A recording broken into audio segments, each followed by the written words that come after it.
सावन का पवित्र माह 14 जुलाई 2022 से प्रारंभ हो रहा है।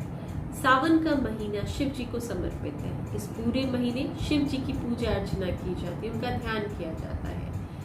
भोले बाबा की पूजा करके सारे ही कष्टों से मुक्ति प्राप्त की जा सकती है। जिसके ऊपर भोले बाबा का आशीर्वाद आ जाए, उसको किसी और के आशीर्वाद की जरूरत नहीं। इस बार 4 सोमवार पड़ रहे हैं और मंगलवार का दिन भी सावन के महीने में बहुत इंपॉर्टेंट डे होता है। मंगल की पूजा पार्वती माँ की पूजा मानी जाती है। ऐसे माना जाता है कि अगर मंगलवार को पार्वती जी का ध्यान किया जाए, उनकी पूजा अर्चना की करे, तो शिव और शक्ति दोनों का ही आशीर्वाद प्राप्त होता है। यानी कि सोमवार और मंगलवार यानी कि मंडे ट्यूसडे दोनों ही डेज बहुत इंपॉर्टेंट होते हैं सावन के महीने में।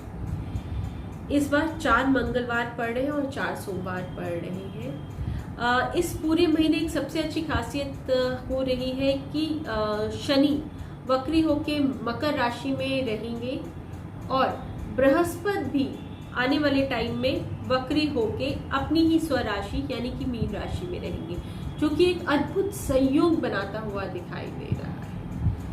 इस महीने आप अगर किसी इच्छा प्राप्ति के लिए भोले बाबा का आशीर्वाद प्राप्त करेंगे तो आपकी सारी इच्छाएं पूर्ण होंगी। इस महीने रुद्राभिषेक अवश्य कराना चाहिए या खुद करना चाहिए। रुद्राभिषेक करने से आपके जन्म और जन्मांतर के पापों से मुक्ति मिलती है, जो गलतियां की होती है उससे मुक्ति मिलती है और भोले बाबा का आशीर्वाद प्राप्त होता है। इसलिए सावन के महीने में रुद्राभिषेक अवश्य करना चाहिए।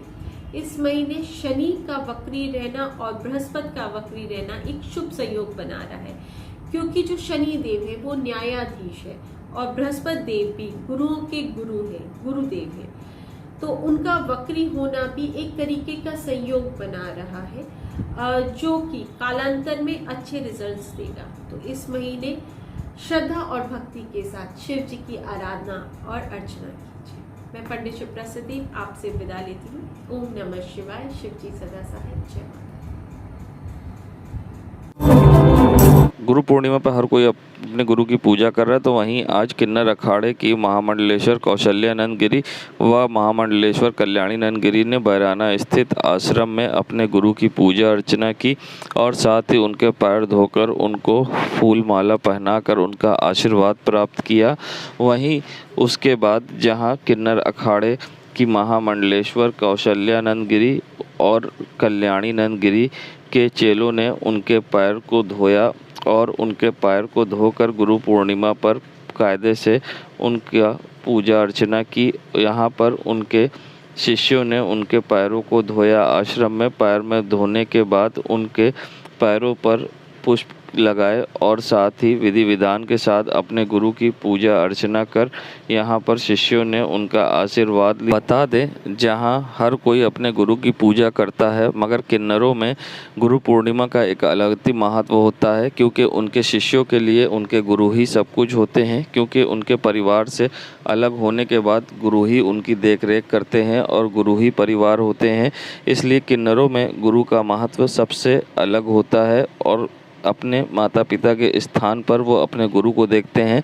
इसलिए गुरु पूर्णिमा को वो कायदे से मनाते हैं और गुरु पूर्णिमा पर वे विधि विधान के साथ अपने गुरु की पूजा अर्चना कर आशीर्वाद प्राप्त करते हैं। संगमनगर के प्रयागराज पहुंचे स्वामी परमानंद दास ने जहां मुसलमानों पर विवादित टिप्पणी की है। उन्होंने कहा 4 बीवी 40 बच्चे और साथ ही कहा कि हमने कमेटी बनाई है जो कि मस्जिदों की निगरानी करेगी और हम अब कानून को हाथ में लेंगे और उनको बेरहमी से मारेंगे। और क्या कुछ कहा है उन्होंने, आइए सुनाते हैं आप। पाकिस्तान बांग्लादेश मुसलमानों को मिल गया, वहाँ हिंदुओं की हत्या ना जो है लगातार हुई कि अब नाम मात्र के जो बच्चे हो धार्मिक प्रताड़ना की शिकार है। 4 बीवी 40 बच्चा पैदा करने वाले ये मदरसा छाप मदरसों में सिर्फ जिहाद और आतंकवाद सिखाया जाता है। देखा यह जा रहा है जहां देखो जिहाद, जिधर देखो उधर हिंसा। अगर मानवता के राह पर वापस नहीं होते हैं, हम लोगों ने आज तक सहन किया है। हम लोग मर्यादित हैं, संवैधानिक हैं, सर्वे भवन्तु सुखिनः है। हम सबके जो है तो कामना करते हैं परमात्मा से सब सुखी रहें। हम वसुधैव कुटुंबकम का भाव रखते हैं। लेकिन जिस तरह से इन जिहादियों का जो है हिंसक रवैया अतीत से वर्तमान तक देखा गया, इसको लेकर के हमने एक जो है तैयारी किया है कि लगभग 2 लाख से ज्यादा मस्जिदों के आसपास हम लोगों अपने लोगों को तैयार कर दिया हूं और ट्रेनिंग दे चुका हूं। शुक्रवार के दिन नमाज के समय चिन्हित कर लिए गए हैं वो सारे जिहादी। उनको जो है जिस तरह से वो हमारे हिंदुओं को बेरहमी से तड़पा तड़पा के मार रहे हैं, 100 गुना ज्यादा तड़पा करके उनको मारा जाएगा। और वो जो जन्नत का उनको जो है लालच मदरसों में दिया गया है कि वहां शराब की नदी और 72 हूरें मिलेंगी, तो दूसरे को मार के क्यों तुम वो 72 हूर पाना चाहते हो? तुमको जब मारेंगे और उससे ज्यादा तड़पा के मारेंगे तब जाओ तुम जन्नत, तब फिर 72 हूर ले। इसलिए या तो मानवता के राह पर वापस आ जाओ। हम लोगों ने कानून को हाथ में नहीं लिया है, लेकिन अब कानून को हाथ में लेंगे। अगर मानवता के राह पर नहीं आए तो एक दिन में भारत को जिहादी मुक्त बना देंगे। बस स्वामी पीठाधीश्वर जगत गुरु परमहंस आचार्य। संगम नगरी प्रयागराज जहां लोगों पर लगातार महंगाई की मार पड़ती जा रही है। बता दें जहां पिछले दिनों सिलेंडर के 1100 का आंकड़ा पार कर लिया है, अब नए कनेक्शन पर भी महंगाई की टेढ़ी नज़र पड़ गई है। पेट्रोलियम कंपनी ने 14.2 किलोग्राम वाले गैस सिलेंडर की सिक्योरिटी राशि 750 रुपये से बढ़ा दी है। इसके अलावा गैस रेगुलेटर की कीमत में 100 रुपये का इजाफा हुआ है। तेल कंपनियों की ओर से इस संबंध में अधिसूचना जारी कर दी गई है। अब नए गैस के सिलेंडर लेने पर 1400 किलो के सिलेंडर पर 1450 की जगह 2200 रुपये, रेगुलेटर के लिए 150 रुपये की जगह 250 रुपये चुकाने होंगे। वहीं क्या कहना है इस पूरे मामले में गैस एजेंसी मैनेजर का, ये सुनाते हैं।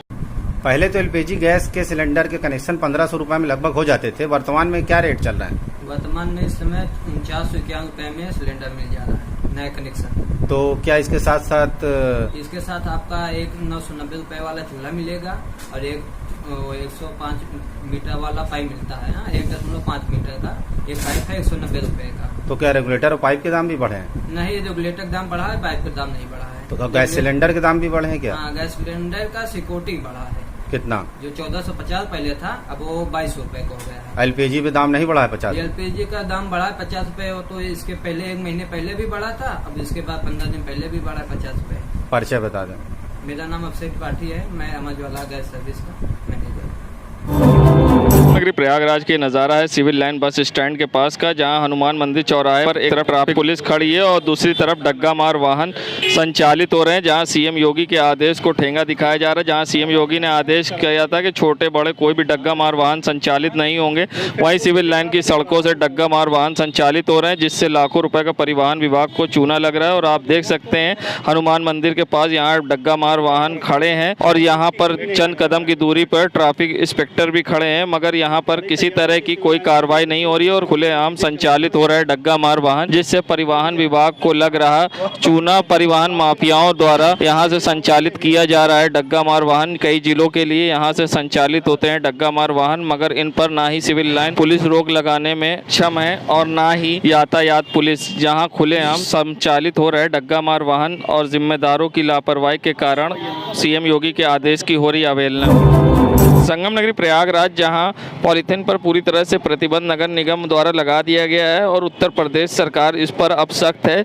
जहां पॉलीथीन पर सरकार सख्त है तो वहीं दूसरी तरफ अभी भी धड़ल्ले से पॉलीथीन के पैकेट इस्तेमाल हो रहे हैं और बाज़ार में सामान लेने लोग पहुंच रहे हैं और पॉलीथीन हाथ में लेकर अक्सर लोग जाते दिखाई देंगे। उसी कड़ी में पॉलीथीन को लेकर अब विभाग जहां सख्त हुआ है तो नगर निगम के अधिकारियों के द्वारा पॉलीथीन को लेकर चेकिंग अभियान चलाया गया है।